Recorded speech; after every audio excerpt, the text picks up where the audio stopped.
안녕하세요. 반갑습니다. 드디어 이제 시작. 12월, 1월, 2월 세 달 과정 들어갑니다.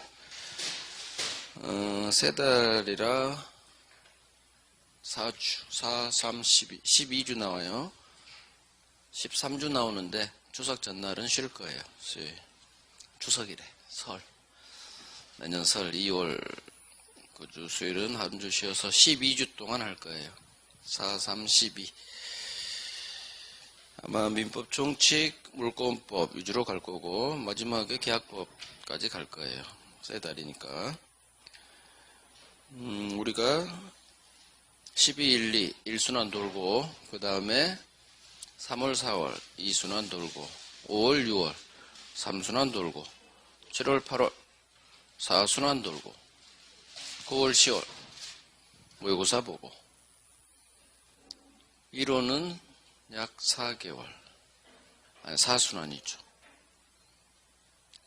이번 1순환 동안에 민법 공부해야 될 양이 약 50에서 60% 할 거예요. 50에서 60%. 조문 위주로 나갈 거고요. 대법원 판례 중 중요한 판례. 조금 어렵다, 그렇게 중요하지 않다. 그런 것들은 3월, 5월로 넘길 거예요. 그래서 1월 달에 하는 게 가장 기본되면서 또 시험에 잘 나온 거, 기초공사 쌓는 의미에서 지금 3개월 과정이 아주 중요하다. 그렇게 생각하시고, 복습은 반드시 하셔야 되고요. 예습은 절대 하지 마세요. 다른 과목도 예습은 하지 마세요. 예습은 배우지 않은 내용을 혼자 기본서 읽으면 중요하지도 않은 걸 읽게 되고요. 하지도 않아야 될 걸 혼자 막 하게 돼요. 그것 오히려 좋은 게 아니라 읽어두면 좋지 않을까요? 아니에요. 안 좋아요. 절대 예습하지 마세요. 복습만 하세요. 모든 과목 복습. 예습은 절대 하지 마세요. 오히려 해가 돼요. 그래서 복습을 하시되, 저는 이제 별표를 할 거예요. 별 하나에서 별 3개. 당분간은 별 3개 나갈 건데, 그 별 3개는 반드시 이해하고 외워버리세요. 제가 강의하지 않은 파트 보지 않습니다. 굳이 볼 필요 없어요. 시험에 전혀 도움이 안 돼요. 별 3개짜리를 차라리 5번, 10번 보세요. 다른 거 읽어볼 시간에. 이 기본서의 반은 안 읽어도 돼요. 기본서의 반은 읽을 필요가 없어요. 우리 시험에 아무 도움이 안 돼요. 여러분들은 민법을 제대로 알아보자라고 지금 이 자리에 앉아있는 게 아니에요.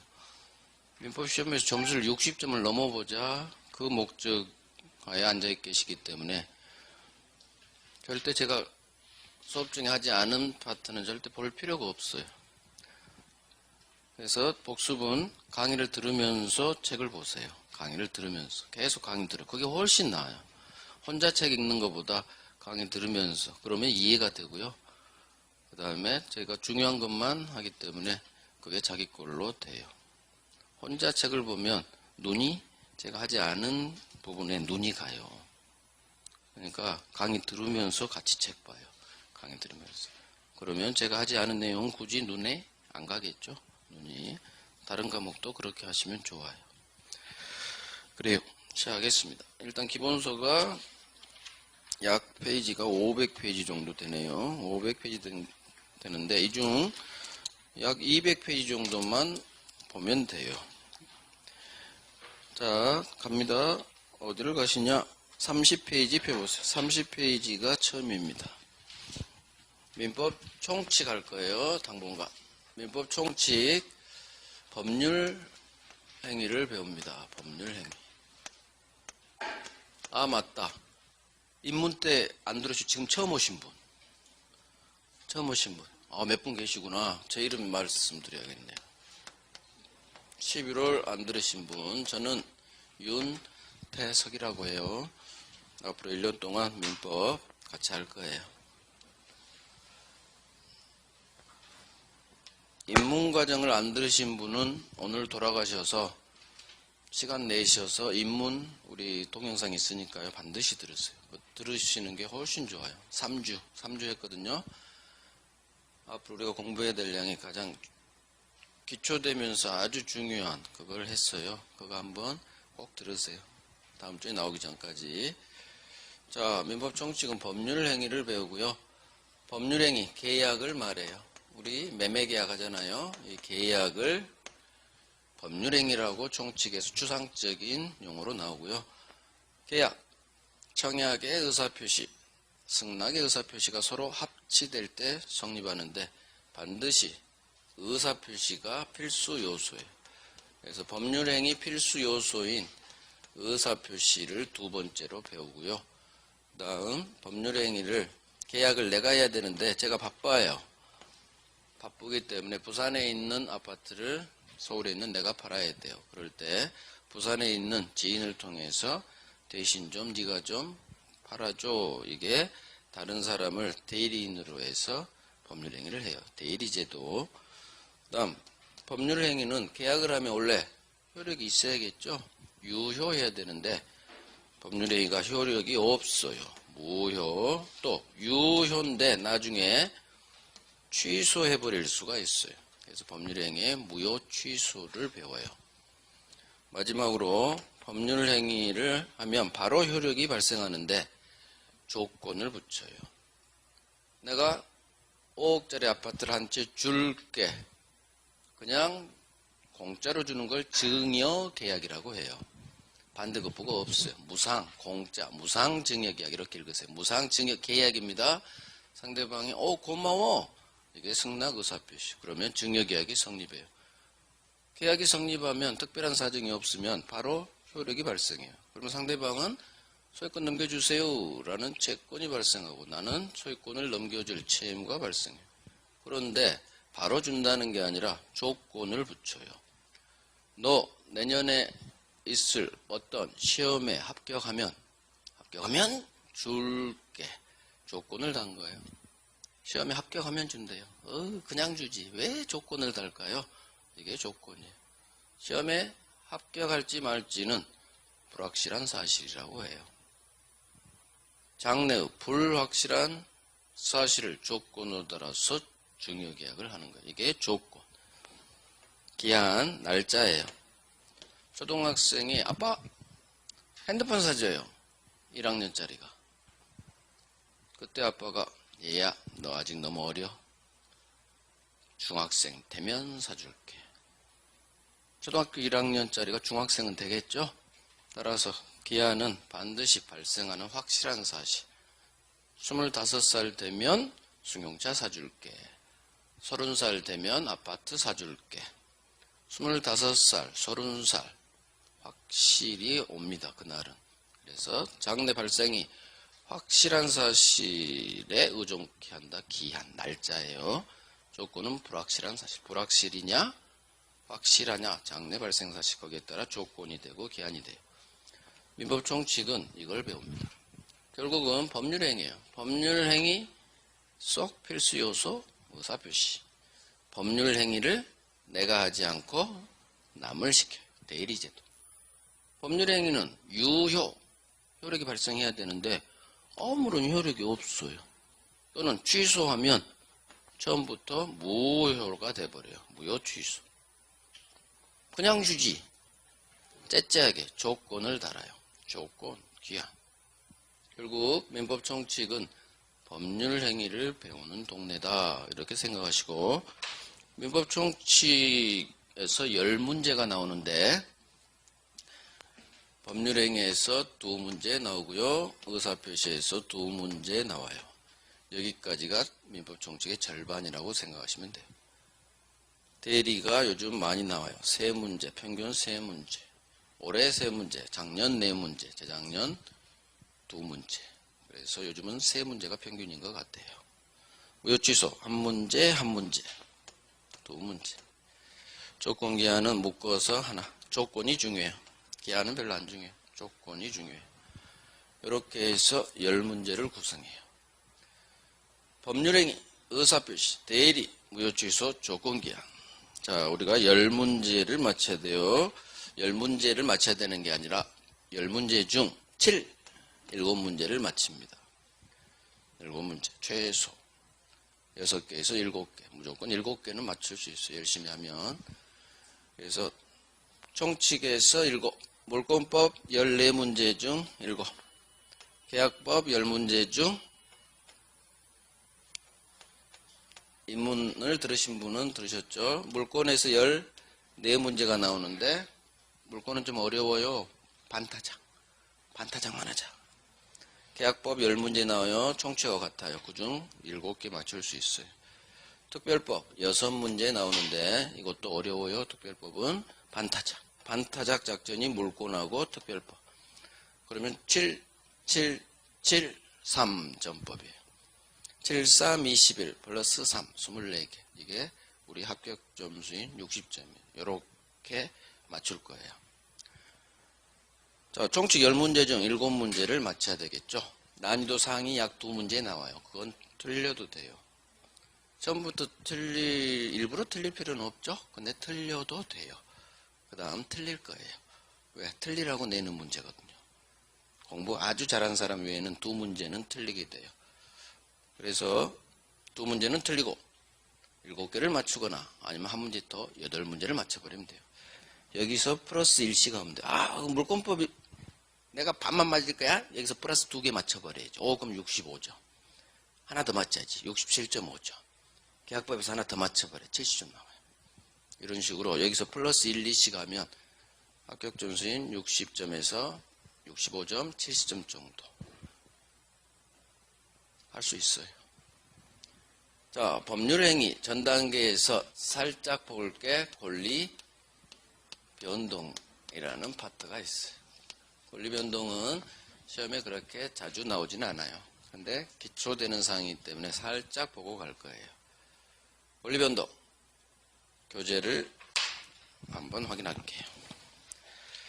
31페이지가 오른쪽이고 왼쪽 챕터 1 해가지고 30페이지겠죠. 30페이지. 제목이 법률관계와 권리 변동이에요.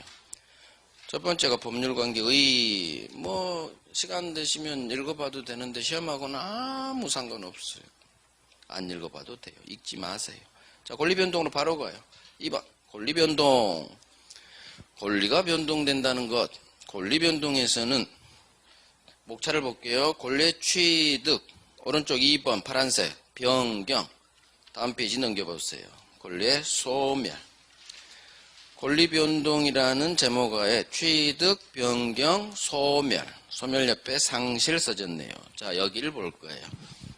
이제 목차 봤으니까 제가 설명을 할 때는 흑판을 집중해 주세요. 제가 설명을 하고요. 책을 제가 확인시켜 드려요. 그때 책 같이 확인하시고 궁금하시더라도 잠시 책은 보지 마시고 흑판에 집중하는 게 훨씬 효율적인 공부예요. 자, 권리 변동에서는 2개를 배워요. 권리 변동의 3가지 모습하고 권리 변동이 일어나는 원인이에요. 그럼 권리 변동이란 게 뭐냐? 앞으로 법률 용어가 나오면 무조건 여기서 해결할 생각을 하세요. 이 4글자에서 해결하려고 합니다. 권리가 변동되네요. 이게 권리 변동이에요. 그럼 권리가 뭘까?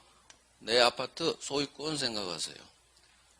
소유권과 같은 또는 돈 받을 채권과 같은 소유권이 좋아요. 소유권과 같은 권리가 변동됩니다. 자, 권리는 알겠어. 소유권. 그렇지. 변동이 뭘까? 여기서 권리 변동의 3가지 모습이 나와요. 변동은 소유권과 같은 권리가 발생하고 변경되고 소멸해버려요. 소유권과 같은 권리가 발생하고 태어나고 변경, 내용이 바뀌고 소멸은 내 아파트 소유권이 날아가고 소멸. 그래서 권리 변동의 3가지 모습 발생, 변경, 소멸. 이해갑니다. 이해하면 돼요. 소유권이 발생했다는 얘기는 내 입장에서 보면 내가 아파트를 사서 소유권을 취득한 거고요. 소유권, 권리가 소멸했다는 것은 내 권리 주체, 내 입장에서 보면 소유권을 상실했다고 해요. 그래서 발생은 내 권리 주체, 소유자 입장에서 보면 취득한 거고 소유권. 소멸은 객관적인 모습에서 나온 용어. 주관적인 내 입장에서 보면 소유권이 날아갔죠. 상실했다고 그래. 상실. 그래서 발생, 변경, 소멸은 권리의 취득, 상실, 득실, 변경 이런 식으로 줄여서도 얘기해요. 여기서 중요한 것은 시험에는 10년에 한 번씩 나온 게 취득의 모습이 나와요. 물론 여기도 나오죠. 일단 취득이 가장 중요해요. 여기서 중요하다는 얘기예요. 전체적으로 보면 하나도 안 중요해요. 얘들이 훨씬 중요하고 얘들은 해마다 나오는데 얘는 10년에 한 번 나와요. 18회 때 나오고 28회 때 나왔어요. 이게. 그러면 앞으로 38회 때 나와요. 근데 왜 하느냐? 기초라 해요. 기초. 앞으로 이 용어들이 나오기 때문에 기초 의미에서 하는 거지 직접적으로 시험에 잘 나오는 파트는 아니에요. 그래서 빨리 설명하고 갈 거예요. 취득. 소유권을 취득합니다. 이 취득의 모습은 일단 이론부터 할게요. 원시 취득이라는 게 있고 타인으로부터 소유권을 승계받습니다. 승계, 취득이라는 두 모습이 있어요. 권리 취득했죠. 소유권을 취득했다. 이렇게 이해하시고 이 취득에는 원시 취득이라는 것과 승계 취득이라는 게 있어요. 자, 이걸 이해합니다. 항상 사례를 통해서 이해합니다. 민법은 갑이 아파트를 못 짓겠고 전원주택 2층짜리 시골에 은퇴하고 경치 좋은 데다 전원주택 2층짜리를 지었어요. 물론 갑이 스스로 똑딱똑딱 지을 수는 없겠죠. 공사업자한테 공사도급계약 맺고 공사업자가 신축했겠죠. 공사업자가 주택을 지었지만 소유권은 건축주가 취득하는 거예요. 그래서 건물 신축하면 이 건물은 전에 없던 건물이 토지 위에 뻥 태어난 거죠. 소유권이 처음으로 생겨요.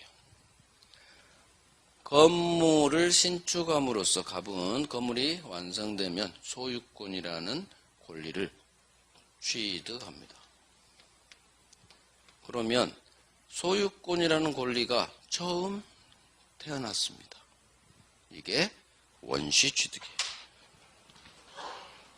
신축으로 인한 소유권 취득은 처음 소유권이 전에 없던 소유권이 태어났죠. 그래서 건물 신축을 원시 취득이라고 해요.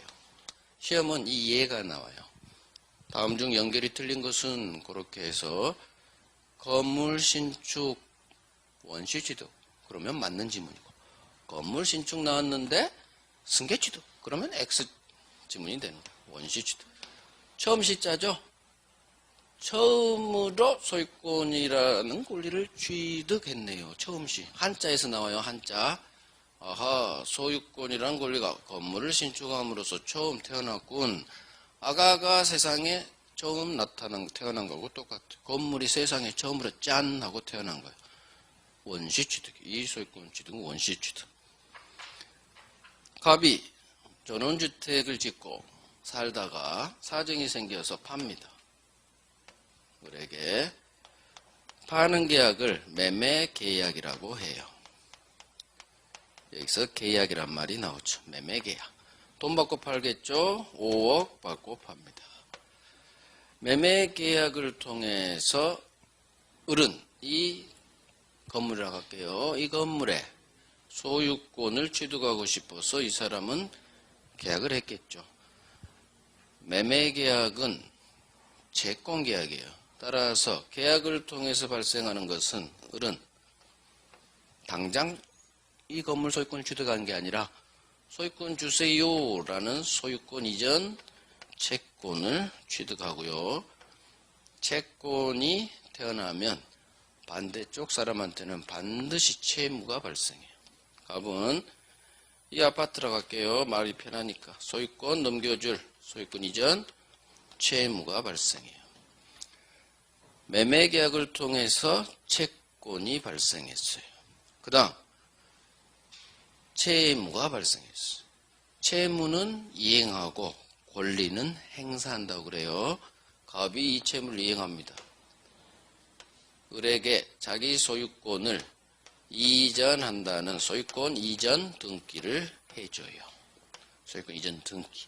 그러면 등기를 치면 계약을 법률행위라고 하는데 계약과 같은 법률행위를 통해서 소유권과 같은 물건을 취득하려면 계약한 것만으로는 안 되고 반드시 매수인, 을은 자기 앞으로 등기를 꽂아야 돼요. 이게 법 규정이에요. 등기하니까 소유권을 취득합니다. 등기해야 소유권 취득합니다. 그러면 갑소유권이 이제는 을에게 넘어갔습니다. 넘어갔어요. 갑소유권을 승계받았죠. 이게 승계취득이에요. 을의 소유권 취득은 처음으로 소유권이 태어난 게 아니죠. 갑으로부터 승계받았다. 그래서 승계취득. 자, 승계취득에는 모습이 두 개가 있어요. 소유권과 같은 권리가 이전된다. 이전적 승계가 있고, 전세권이나 저당권 같은 제한물권이 설정된다 해서 설정적 승계가 있어요. 매매를 통해서 갑소유권이 설정됐나요? 이전됐나요? 이전됐죠? 글씨가 여기 있죠? 이전. 갑소유권이 이전됐어요. 매매계약을 통해서 매수인이 소유권을 취득한 것은 갑소유권이 을에게 이전된 거예요. 그래서 이걸 이전적 승계 그래요. 또 하나 이전적 승계에는 하나가 더 있어요. 갑이 자, 이 사례 아니에요. 신축에서 살고 있다가 돌아가셨어요. 사람이 죽으면 법이 정한 상속인에게 자기 재산이 모든 재산이 다 넘어가요. 갑다시를 상속받는 사람 상속인이라고 해요. 죽은 사람을 피상속인 그래요.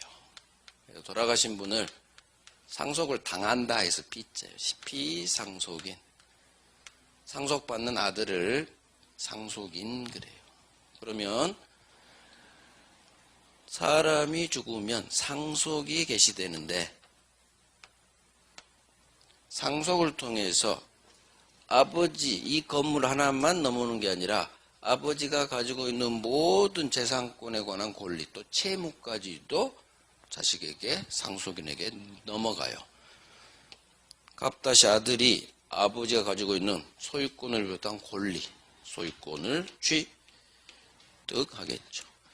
그러면 갑다시 상속인의 소유권 취득은 아버지 가지고 있는 소유권이 이전된 거예요. 소유권이 이전된 거예요. 아버지 소유권이 그대로 이전됐죠? 상속인에게. 그래서 상속을 통해서 아버지 아파트 소유권이 갑다시에게 이전된 거예요. 이전. 따라서 상속도 이전적 승계, 매매계약도 이전적 승계예요. 그래서 이 그림을 통해서 이거 기억하면 돼요. 갑이 팔았어, 매매. 갑 소유권이 이전됐네, 이전적 승계. 갑이 돌아가셨어, 아들 상속인에게 이전됩니다. 이전적 승계. 자, 그런데 조금 틀려요. 매매하고 상속은 어떻게 틀리느냐? 매매는 아버지가 가지고 있는 아파트 5채 중 을은 한 채만 샀죠? 콕 집어서 5개 중 한 채만 콕 집어서 샀어요. 콕 집었다 해서 이 매매 계약을 특정 승계라고 해요. 아파트 한 채만 콕 집어서 넘어왔어요. 특정 승계.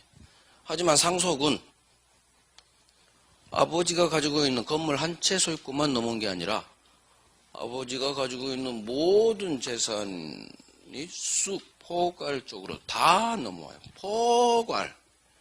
다 포함이라는 의미예요. 포괄적으로 승계된다 해서 상속을 특정 승계 반대말. 항상 민법은 반대말이에요. 포괄 승계라고 해요. 그래서 건물 하나만 콕 집어 샀어. 특정 승계. 상속은 아버지가 가지고 있는 모든 재산 채무까지도 포괄적으로 승계됐다 해서 포괄승계. 상속인을 포괄승계인이라고 하고요. 매수인이죠. 산 사람 매수인을 특정 승계인이라고 해요. 특정 정 대신 특별 승계인이라고도 해요. 두 가지 용어가 다 나와요. 특정 승계인, 특별 승계인. 앞으로 특별 승계인, 특정 승계인 나오면 아하 매수인이군. 이걸 이해하셔야 되고 포괄 승계인 나오면 상속인이군. 이 용어 때문에 지금 한 거예요. 이 용어 때문에. 나중에 나오거든요. 포괄 승계인, 특별 승계인. 이게 승계 취득 중 이전적 승계예요. 애우려고 하지 마시고 이해하세요. 민법은 갑소유권 이전됐군. 을에게 매매를 통해서. 갑소유권이 이전됐군. 상속인에게 상속을 통해서. 콕 집어서 샀지? 특정 승계. 아니야. 아버지가 가지고 있는 모든 재산이 포괄적으로 넘어갔지? 포괄 승계. 끝났어요. 끝났어. 자, 이게 이전적 승계. 그래서 이전적 승계는 다시 콕 집어서 넘어가는 특정 승계하고 상속과 같은 포괄 승계 이 두 개로 다시 나뉘어요. 자, 이제 설정적 승계 볼게요. 갑, 소유, 아파트죠. 이쪽에 매매를 그렸으니까 설정적은 이렇게 그릴게요. 원래 여기다 그릴까? 아니야, 복잡해. 여기다 그릴게요. 여기다 그리면 굳이 제가 사선을 할 필요가 없어요. 갑, 소유, 아파트를 갑이 을에게 전세를 줘요. 전세권이라는 물권을 취득하려면 항상 권리를 취득하려면 계약부터 합니다. 갑과 을 사이에 전세권을 설정한다는 설정이란 말이 나와요. 전세권을 설정하는 설정 계약을 해요. 항상 계약이에요. 매매 계약하듯이 전세권 설정 계약을 해요. 전세권은 물권입니다. 물권을 취득하려면 계약을 통해서 물권을 취득하려면 계약한 것만으로는 안 돼요. 매매 계약 플러스 등기 쳤듯이 반드시 등기 쳐야 돼. 법 규정이에요. 186조. 을은 자기 앞으로 전세권을 설정했다는 전세권 설정 등기를 꽂아야 돼요. 등기하면 이 전세권이라는 물권을 취득합니다. 문제는 이게 무슨 모습이냐? 을은 전세권이라는 권리를 취득했죠. 이 취득이 어떤 모습이냐예요. 자, 갑 소유자죠. 소유자. 여기서 전세권을 이전받지는 않았죠. 이전이 아니니까 용어가 설정이라는 다른 말이 나온 거예요. 왜 설정이라는 용어가 나오느냐? 소유권은 세 가지 힘이 있어요. 내 아파트에서 내가 살 수 있는 사용, 임대에서 월세 받을 수 있는 수익, 팔아 제껴버릴 수 있는 처분권, 소유권이 가지고 있는 세 가지 권능이라고 해요. 사용, 수익, 처분. 전세권은 뭐냐? 이 중 사용, 수익 권능을 얘가 승계받아요. 설정이란 용어는 플러스 개념이에요. 플러스. 소유권이 있는 상태에서 전세권이 새로 추가돼요. 그래서 전세를 주면, 물권으로서의 전세를 주면 소유자는 사용, 수익할 수가 없어요. 이제는 전세권자에게 넘겨야 돼요. 자기는 집 비워줘야 돼요. 사용, 수익 권능을 승계받아요. 그래서 전세권과 같은 용익물권은 뭘 승계받느냐? 지금 우리 승계 취득하고 있어요. 사용, 수익 권능을 설정적으로 승계한다 그래요. 이때 승계는 사용, 수익 권능을 승계하는 거예요. 이게 지상지역 전세권과 같은 용익물권. 그래서 전세권이라는 게 처음 푹 태어났지만 절대 원시 취득 아니에요. 승계 취득이에요. 갑은 소유권밖에 없었는데, 전세권 없었는데, 전세권을 승계받은 게 아니라 소유권이 가지고 있는 사용 수익 권능을 승계받은 거예요. 그래서 이 승계는 사용 수익 권능을 승계받은 거예요. 그래서 설정적 승계 취득이에요. 또 한 가지, 우리은행입니다. 1억을 갑이 담보대출 받습니다. 그러면 은행은 담보 주세요 합니다. 갑은 은행을과 저당권이라는 물권을 설정한다는 저당권 설정 계약을 합니다. 여기도 설정이라는 용어 나오죠. 저당권 설정 계약하고 당연히 을에게 저당권 설정 등기를 꽂으면 을은 채권자죠. 돈 빌려준 1억에 대한 채권자. 갑은 담보대출을 일으킨 1억을 갚아야 될 채무자. 채권자가 자기 채무자 재산에 저당권 등기를 하면 비로소 저당권이라는 물권을 취득해요. 저당권이라는 물권을 취득합니다. 반드시 등기해야 물권 취득. 등기해야 저당권이라는 물권을 취득해요. 채무자는 저당권을 설정했다 해서 저당권 설정자라는 용어가 나와요. 그래서 왼쪽 갑 소유자죠. 소유자는 설정자. 오른쪽 놈들은 각권자예요. 전세권자. 지상권자, 지역권자, 전세권자. 지상지역, 전세. 저당권자. 이쪽 소유자는 설정자. 여기서 하나 알 수 있는 게, 그러면 이 건물에는 여전히 갑 소유자죠? 소유권이 있는 상태에서 얘들을 소유권을 제한한다. 저당권은 처분 권능을 승계받는 거예요. 전세권은 사용 수익 권능을 승계받는 거예요. 그래서 설정적 승계 취득이라고요. 설정적 승계. 이거 깊게 할 필요 없어요.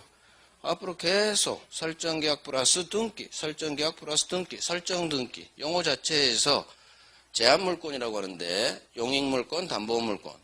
소유권을 제한하는 제한물권은 설정이란 말이 나오고, 이 설정은 소유권이 있는 상태에서 추가되는 거예요. 플러스. 그래서 이 건물에는 갑 소유권이 하나 있고 을 전세권이 하나 있는 거예요. 또 병, 얘는 병으로 해버리죠.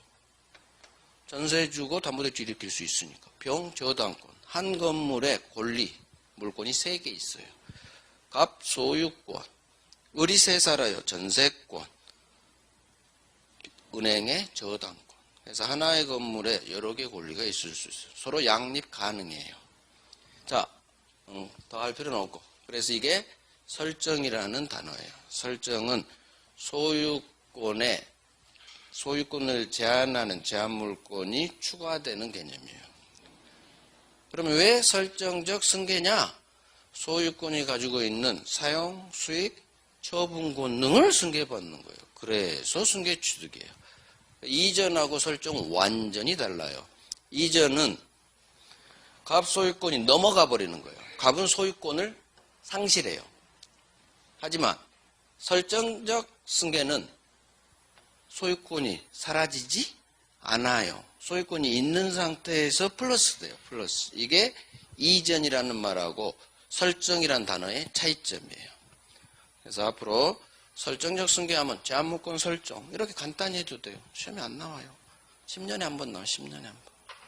이게 권리변동의 3가지 모습 중 취득의 모습이에요. 그래서 우리 시험은 10년에 한 번 나오지만 원시 취득의 오늘은 신축 하나만 했어요. 나중에 한두 개 더 할 거예요. 다음 승계 취득은 단어 자체에서 이해를 해야 돼요. 아하, 권리, 소유권이라는 권리를 남으로부터 승계받는구나. 원시는 처음으로 소유권을 취득하는구나. 승계는 2가지 모습. 갑소유권이 매매를 통해서 이전되는 이전적 승계. 아니야, 소유권이 있는 상태에서 제한물권이 들어가는 거야 설정적 승계. 둘 다 승계예요. 승계 취득. 오케이. 교재통에서 이제 확인해요.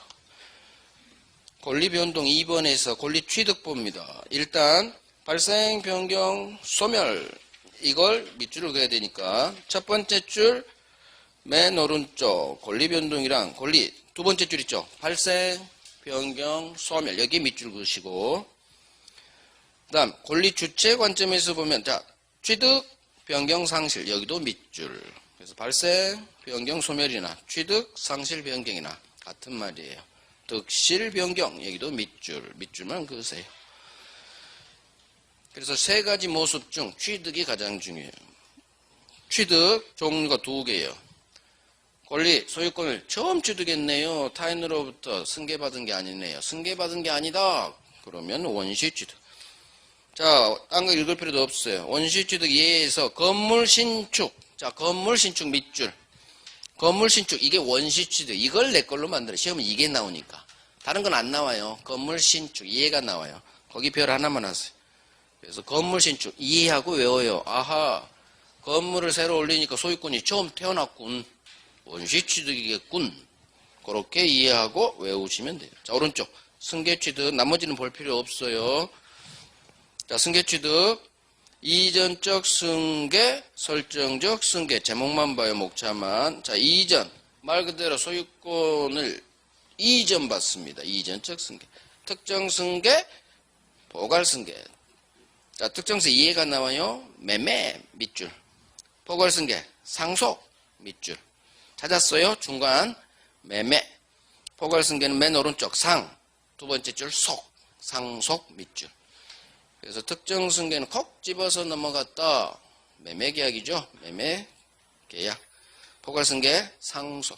아버지 재산이 모든 재산, 채무까지도 포괄적으로 승계됩니다. 상속. 여기만 밑줄 긋는 거예요. 설정적 승계 말 그대로 소유권의 제한물권이 설정되는 거예요. 그러면 어디에 밑줄을 그어야 되느냐? 지상권 밑줄, 저당권 밑줄. 그래서 제한물권 취득 거기에 밑줄. 지상, 지역, 전세, 저당권 다 포함돼요. 제한물권 취득, 설정적 승계 취득이에요. 제한물권 설정한다. 교재가 간단하죠? 그래서 설명을 드려야 돼요. 이 그림이 이 내용에는 없잖아요. 그래서 설명을 드려야 돼요. 설명을 드리면 이해가 바르잖아요. 사용수익 권능을 승계한다. 처분 권능을 저당권에 승계한다. 있어요? 없어요? 없잖아요. 교재를 잘못 쓴 거예요. 이걸 넣어줘야지. 도대체 설정적 뭘 승계받는 거지? 설명을 안 해놨잖아요. 교재를 잘못 쓴 거예요.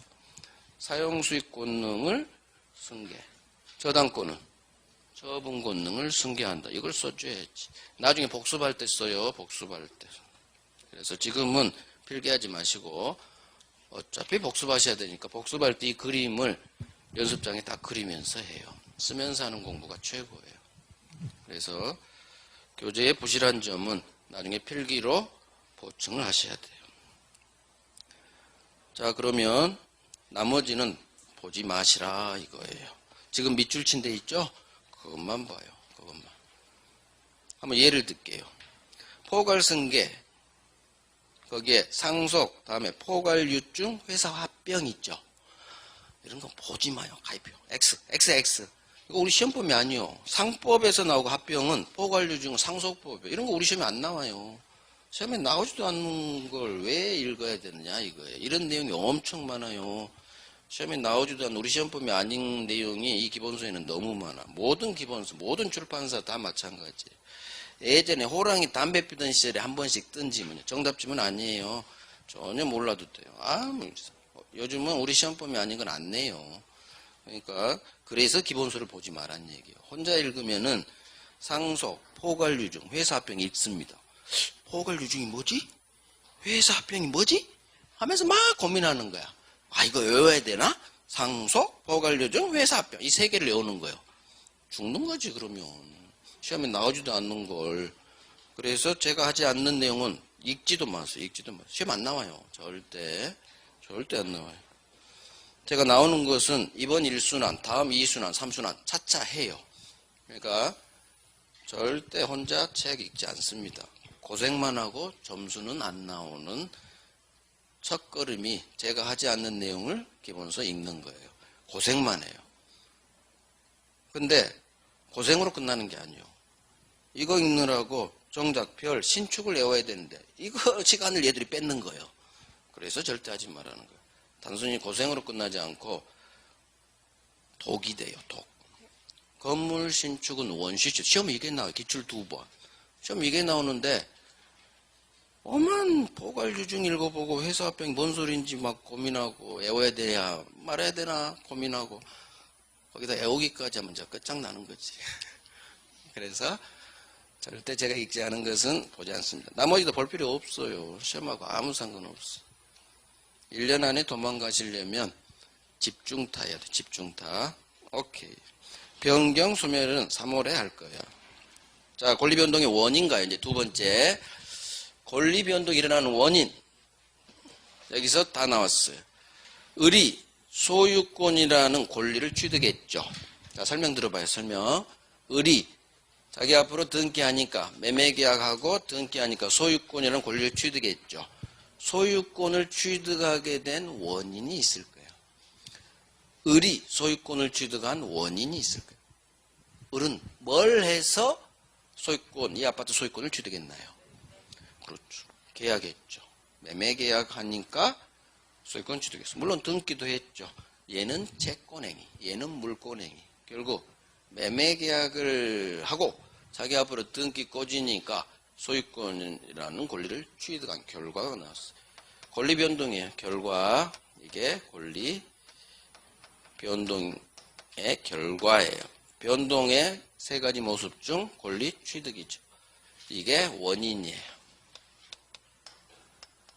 을의 소유권 취득의 원인된 행위는 매매계약이에요. 자, 이 매매계약을 우리 총칙에서는 계약이라고 하지 않고 법률 행위라고 해요. 우리 일상생활에서 쓰지 않는 말이에요. 법률 행위는 여러분들이 민법책 볼 때 처음 들어보셨을 거예요. 일상생활에서는 매매계약, 임대차계약, 계약이란 말을 쓰지 법률 행위 한다라는 말을 쓰는 사람은 아무도 없어요. 여러분들은 평생 법률 행위란 말을 민법책 열고 처음 들어볼 거예요. 이 시험 준비하면서. 추상적, 학문적 용어예요. 독일 놈들이 만든 추상적 용어예요. 독일 놈들은 철학을 좋아해서 어려운 말을 좋아해요. 걔들은 되게 머리 쓰는 거, 생긴 건 되게 못생겼는데 되게 머리 쓰는 걸 좋아해요. 그래서 총칙에서 나온 학문상의 용어, 이게 법률행위예요. 그래서 총칙이 어려운 거예요. 우리 일상생활에 쓰지도 않는 법률행위. 그래서 앞으로 법률행위는 계약이라고 읽어버려요. 그러면 조금 쉬워져요. 매매계약이라는 법률행위를 하니까 소유권 취득이라는 결과가 발생했죠. 권리변동이 너 어떻게 소유권 취득했니? 나 계약했는데요. 법률행위 했는데요. 법률행위. 자, 계약이 되려면 반드시 청약이라는 의사표시하고 상대방 을의 승낙이라는 의사표시가 서로 합치됐죠. 반드시 내가 원해서 이 결과가 나온 거예요. 계약했다는 것은 내가 이 아파트를 사고 싶다는 의사가 있었고, 이 의사, 저 아파트 사고 싶어. 의사만 있다고 소유권 취득이 되나요? 결과가? 안 그래요. 사람은 행동을 해야 돼요. 그래서 의사를 표시한다고요. 내 속마음인 의사를 겉으로 표시해야 됩니다. 이게 의사 표시예요. 행동합니다. 행동했네요. 이게 행위가 행동이에요. 계약이라는 행동을 했습니다. 그 결과 행동하니까 자기 앞으로 등기까지 치면 소유권 취득이라는 결과가 발생하는 거예요. 그래서 권리변동, 소유권 취득이라는 이 결과를 발생케 한 원인은 행동했어요.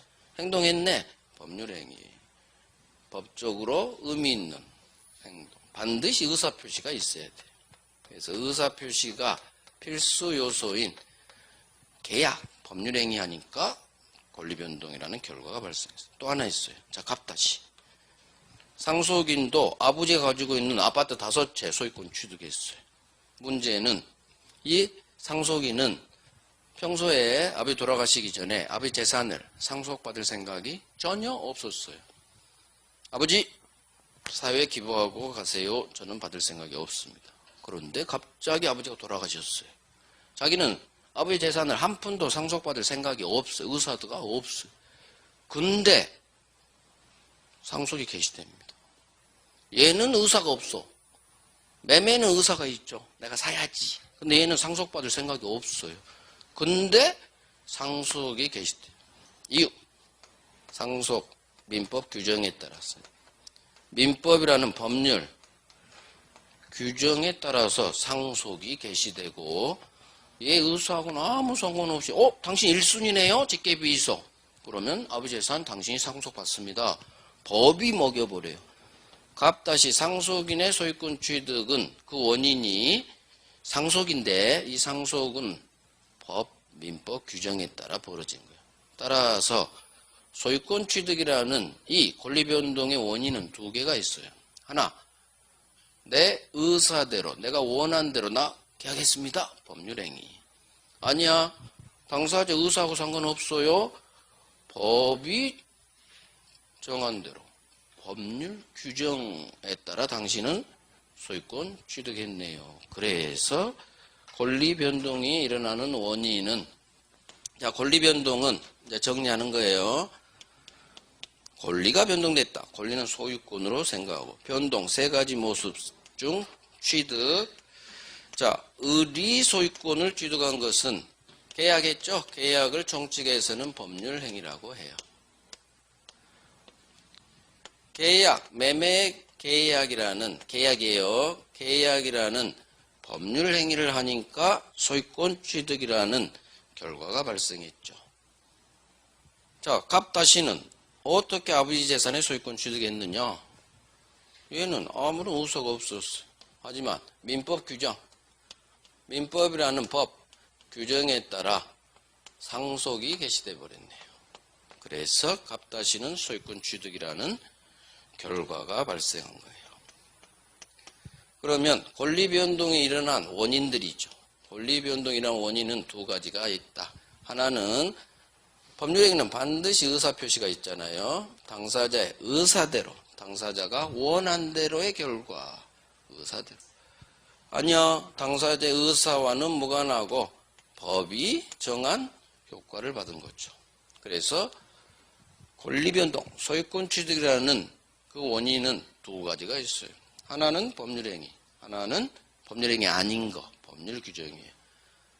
앞으로 법률규정은 법률행위, 계약 아닌 거 생각하면 돼요. 권리변동 원인, 이걸 법률요건이라고 해요. 요건을 갖추니까 소유권 취득, 권리변동 결과가 발생했죠. 법률효과라고 해요. 자, 이건 직접 시험 안 나와요. 법률요건 효과는 그냥 권리변동이라는 원인은 법률행위, 법률규정, 이것만 알면 돼요. 권리변동이 소유권 취득이라는 이 결과를 발생한 원인 두 가지. 하나는 당사자가 원해서 당사자의 의사대로 법률행위. 아니야, 당사자의 의사와는 상관없이 법이 당신 상속 1순위 먹으세요. 법 규정에 따라 갑다시 상속인은 소유권 취득하죠. 그래서 이걸 법률 요건이라 한다. 결과는 법률 효과죠. 요건을 갖추면 효과가 발생해요. 앞으로 우리는 요건, 효과 계속 볼 거예요. 별거 없어요. 여기서 용어가 또 하나가 나와요. 자, 인문대 안 한 거, 법률 사실이라는 게 나와요. 법률 사실, 이건 5년에 한 번씩 나와요. 이쪽보다 얘가 더 잘 나와요. 이쪽에서 나오는 것은 법률 사실이 나와요. 자, 합니다. 법률 사실이 뭐냐면은 법률 요건, 얘들이죠. 법률행위, 법률규정, 얘들을 구성하는 개개의 요소들을 법률 사실이라고 해요. 말이 되게 어려워요. 자, 법률 사실. 그러면 법률행위, 계약과 같은 법률행위의 구성 요소는 뭐냐? 의사표시. 청약이라는 의사표시와 승낙이라는 의사표시가 서로 합치되면 청약이라는 의사표시와 승낙이라는 갑의 청약, 을의 승낙합니다. 이거 의사표시. 의사표시가 서로 합치되면 매매계약이 성립해요. 그래서 법률행위, 계약과 같은 법률행위는 반드시 의사표시가 필수 요소죠. 법률 요건을 구성하는 요소, 개개의 사실, 이걸 법률 사실이라고 해요. 그래서 법률 행위를 구성하는 요소는 의사표시입니다. 의사표시. 그래서 의사표시, 청약이라는 의사표시, 승낙이라는 의사표시 두 개 합치되면 계약이라는 법률 행위가 이루어지는 거예요. 이 의사표시를 법률 사실이라고 해요. 그러면 법률 행위를 구성하는 법률 사실은 의사표시인데 법률 규정을 구성하는 법률 사실이 있겠죠? 이쪽에 어마어마하게 많아요. 왜? 우리나라에 법이 엄청 많죠. 법이 엄청 많아서 그 법이 정한 요건을 충족하는 개개 사실들이 여기에 다 포함돼요. 자, 상속 법률 규정이죠. 사망했네요. 사망했다, 죽었다는 사실이 이 상속이라는 법률 규정을 이루는 요소예요. 죽었네요. 사망. 여기서 가장 중요한 거. 준법률행위. 시험은 이게 나와요. 법률 규정을 구성하는 구성 요소. 상속이라는 법률 규정은 죽었죠? 사망이라는 사실. 가장 중요한 시험에 나온 준법률행위라는 걸 우리가 알아야 돼요. 이게 시험에 나와요. 준법률행위. 용어가 되게 어려워요. 헷갈리게. 용어 잘못 만들었어요. 우리를 헷갈리게 해요. 법률행위 아니에요. 얘는 법률 사실이에요. 지금 법률 사실이에요. 여기를 일로 온 거예요. 너무 높아서. 준법률행위. 종류가 시험에 나와요. 의사의 통지. 관념의 통지. 이 두 개만 알면 돼요. 하나가 더 있는데 이건 3월에 할 거예요. 이거 두 개가 거의 잘 나와요. 준법률행위. 법률행위 앞에가 준자가 붙었죠. 자, 의사표시가 법률행위를 구성하는 사실이죠. 의사표시. 의사표시 아닌 것 엄청 많은데 의사의 통지. 의사표시예요? 의사표시가 아니에요? 의사표시가 아니라 의사의 통지. 얘 의사표시예요? 의사표시 아니에요? 아니잖아. 글씨가 틀리잖아요. 즉 의사의 통지는 뭐냐면은 어떤 의사는 있어. 근데 표시한 게 아니라 의사표시가 아니에요. 의사표시가 되려면 내 의사를 표시해야 돼요. 근데 얘는 의사를 표시한 게 아니라 의사를 통지한 거예요. 그래서 얘는 의사표시랑은 비슷하지만 의사표시는 아니에요. 따라서 이걸 의사의 통지라고 해요. 얘만 시험에 나와요. 앞으로 나중에 나옵니다. 최고라는 말이에요. 최고. 물어보는 거예요. 최고. 독촉하는 거예요. 예를 하나 드릴게요. 무권 대리에서 나오는데 대리를 안 배워서 듣기만 하세요. 아들이 아버지 땅을 대리권 없이 팔아버렸어. 병에게. 갑 대리에서 본인이라고 하고요. 을 대리권 없이 대리했다. 무권 대리인이라고 하고요. 병이 아버지 땅을 팔아버렸어요. 매매. 5억 받고 팔았어요. 병은 대리행위의 상대방 그래요. 대리권이 있는 상태에서 대리해야 되는데 얘는 무권, 권은 대리권이야. 대리권 없이, 즉 아버지 몰래 서류 위조해서 팔아버렸어요.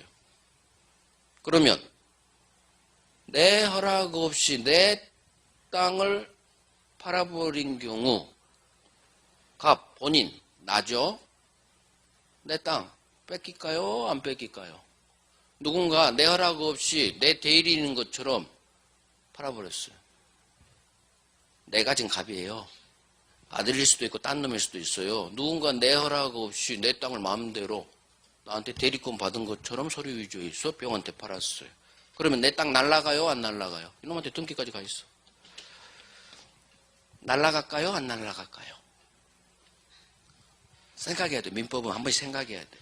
내 허락 없이 누군가 나한테 대리권을 받은 것처럼 대리인으로 팔아버렸어. 그럼 내 입장에서 내 땅이 이놈한테 날라가요? 안 날라가요? 안 날라가요. 소유권 절대 원칙. 어느 누구도 내 허락 없이 내 재산 마음대로 처분 못해요. 즉 무권 대리는 내가 허락을 안 했기 때문에 무권 대리인이 내 땅을 팔아제껴도 절대 본인에게 효력이 없어요. 무효예요. 이 매매계약은 본인에게 아무런 효력이 없어. 즉, 야 병, 이놈 내 허락 없이 팔았어. 임마 말소해. 내놔. 할 수 있어요. 아무런 효력이 없어요. 자, 그런데 얘가 아들이에요. 1억짜리 땅을 5억에 팔았어요. 그러면 원칙 내 허락 없이 팔아제끼면 나한테 아무런 효력이 없어. 안 넘겨줘도 돼요. 그런데 아들놈이 내 허락 없이 팔았는데 5배를 받고 팔았대요. 그러면 본인은 처음에 화내다가 5억이나 받았어? 그러면 이 본인이 이 무효인 매매계약의 효력을 유효로 하게 할 수 있는 제도를 우리 법이 규정해 놨어요. 이게 본인이 이 무권대리 행위를 추인해버리게 하는 추인제도란 게 있어요. 자, 그러면 본인이 병에게 이렇게 해버려요. 야, 병, 얘가 내 허락 없이 너한테 팔았지만 내가 이 매매계약 유효로 인정해 줄게. 이게 추인한다고 그래요. 무효인 무권대리행위를 본인이 효력을 무효를 유효로 봐버리겠다. 이게 추인이라는 제도예요. 그러면 본인이 병에게 추인합니다 해버리면 이제는 무효가 아니라 유효. 따라서 5억 매매계약은 유효가 되는 거예요. 자, 이때 추인인데 병이 5억에 산 게 아니라 1억짜리를 1,000만 원에 샀어요. 그러면 을 기준에서 보면 너무 싸게 팔았고 병 기준에서 보면 엄청 잘 산 거죠. 자, 그런데 무권대리야. 나중에 보니까 이놈이 잘 샀어. 그러면 병 입장에서는 무권대리는 본인에게 무효니까 등기를 못 넘겨받아요. 그럴 때 얘는 이 무권대리를 유효로 만들고 싶겠죠. 왜? 잘 샀으니까. 그럴 때 무권대리행의 상대방인 병이 본인에게 갑, 추인할지 말지 나한테 좀 알려주세요 라고 할 수 있는 권리를 줘요. 이게 무권대리인의 상대방에게 발생하는 최고권이에요. 물어보는 거예요. 물어보면서 독촉하는 거예요. 추인 좀 해주세요 라고 물어보는 거예요. 본인 갑에게 무권대리 상대방이 이 무권대리 행위를 추인할지 말지 답 좀 해주세요 라고 추인 여부 확답 답을 해주세요. 추인할지 말지 이걸 물어본다. 이걸 최고라고 해요. 의사의 통지라고 하는데 이거 의사표시 아니야? 의사표시 아니야? 뭐하고 달라? 내 의사를 상대방에게 추인할지 말지 표시하는데 의사표시 아니야? 왜 의사의 통지이지? 이유가 있어요. 의사표시가 아니에요. 왜 아니냐? 의사표시는 내가 원한 대로 결과가 나와요. 내가 원한 대로 의사표시는. 근데 이 최고는 얘는 추인을 받고 싶죠. 추인을 받고 싶어. 근데 추인을 받고 싶다고 해서 이 최고 한 결과 추인이 되지 않아요. 왜냐하면 우리 법 규정에 이달 말까지 추인 여부 답점해 주세요 했는데 이달 말까지 아무런 답이 없어요. 얘는 답이 있든 없든 추인으로 봐주면 좋겠는데 우리 법은 연락 없으면 얘는 추인할 생각이 없다는 얘기예요. 그러니까 답을 안 하는 거지. 미쳤니? 내가 너한테 추인하게? 연락 안 해도 돼요. 그러면 연락 없으면 추인을 당연히 거절한 걸로 봐요. 즉 병의 의사는 추인을 원해요. 잘 샀으니까. 근데 답이 없으면 자기가 원하는 추인의 결과가 아닌 추인을 거절한 걸로 본다라는 법 조문 규정에 따라 추인이 거절돼요. 얘 의사하고는 전혀 다른 결과가 발생해버려요. 그래서 이 최고는 의사표시가 아닌 거예요. 왜? 자기가 원한 것은 추인이라는 결과인데 우리 법은 답이 없으면 추인 거절한 걸로 봅니다 해서 얘가 원한 대로 결과가 나오지 않아요. 해당 법 조문대로 결과가 나요. 그래서 법률 규정으로 보고 의사표시가 아닌 의사표시랑은 똑같아요 사실. 근데 효과 때문에 지가 의도한 효과가 발생하지 않아요. 법이 정한 효과가 발생. 추인 거절이라는. 그래서 이걸 의사표시로는 못 보고 의사의 통지라는 새로운 용어가 나와요. 결국 의사의 통지라는 것은 최고는 물어보는 거다. 이거 의사표시가 아니에요. 왜? 지가 원한 결과대로 결과가 발생하지 않아요. 법이 정한 대로. 우리 법은 얘가 답 없으면 추인 거절한 걸로 본다. 얘 의사하고는 전혀 다른 결론대로 가버려요. 그래서 의사표시가 아니기 때문에 용어가 의사의 통지라는 새로운 용어가 나오고 의사표시가 아니니까 법률행위는 아니죠. 근데 의사표시랑 비슷해. 그래서 의사표시랑 비슷한 준법률행위라고 하는 거예요. 그러면 차라리 준의사표시라고 좀 해주지. 근데 이렇게 쓸 수도 없어. 왜? 여기에 사실행위란 게 있어서 이걸 포괄하려면 결국 법률행위란 말을 쓸 수밖에 없어요. 그래서 이거 하나만 합니다. 의사표시랑은 비슷하지만 최고는 물어보는 거니까 의사표시랑 아주 비슷해요. 근데 의사표시가 아니에요. 이유, 지가 원한 결과가 의사대로의 결과가 발생하지 않아요. 의사대로, 지 원한 대로 결과가 발생하지 않아요. 그래서 의사표시가 아닌 의사의 통지로서 준법률행위라고 보는 거예요. 설명은 장황했지만 이걸 제대로 이해하려고 설명을 장황하게 한 거예요. 그냥 외워버리면 돼요.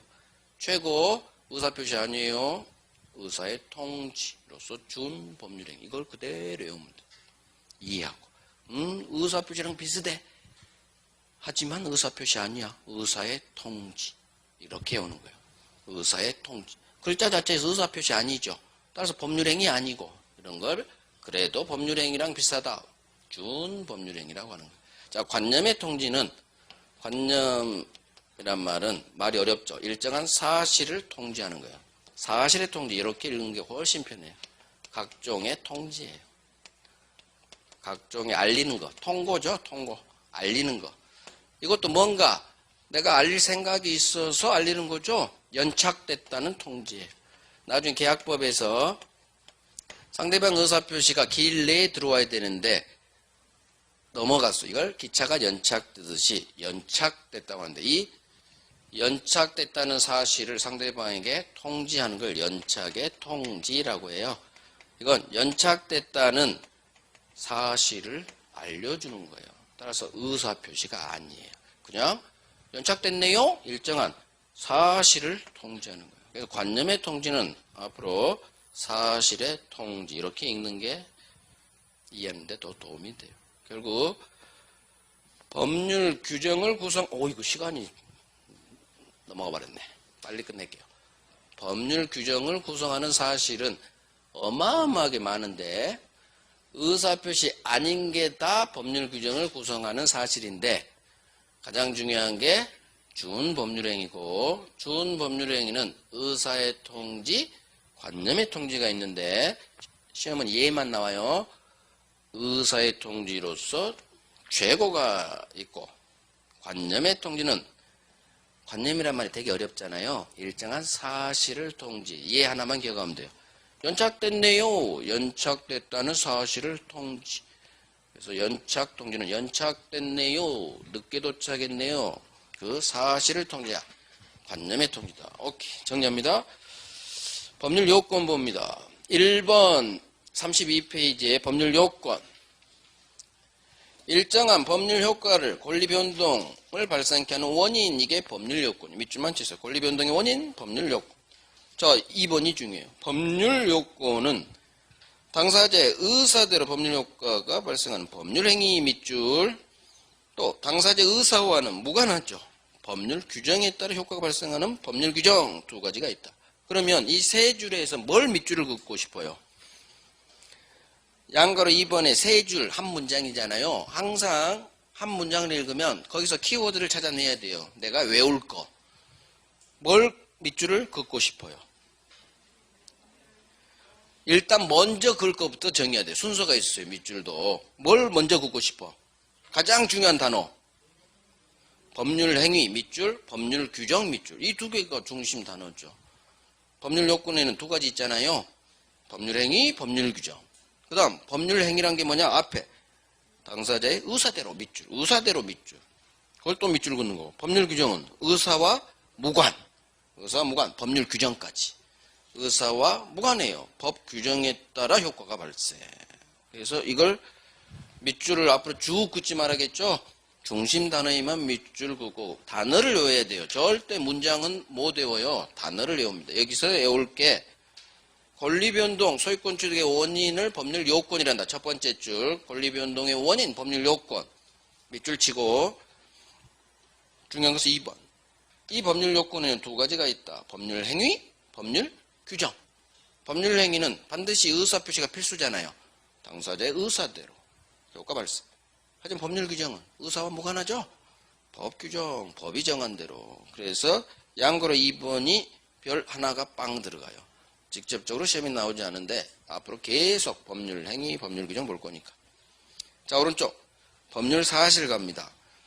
법률 사실한 게 뭐냐? 개념 몰라도 돼요. 그냥 법률 일단 걔도 개념을 알아야 되니까. 법률 요건을 구성하는 개개의 사실. 여기다 밑줄, 제가 읽은데 방금 밑줄 그으세요. 법률 요건을 구성하는 개개의 사실. 이게 법률 사실이에요. 자, 그러면 이 교재는 청약이나 승낙 외에 어쩌고 저쩌고인데 이거 보지도 마시고 위에다 적어요. 법률 사실 여백이 있죠.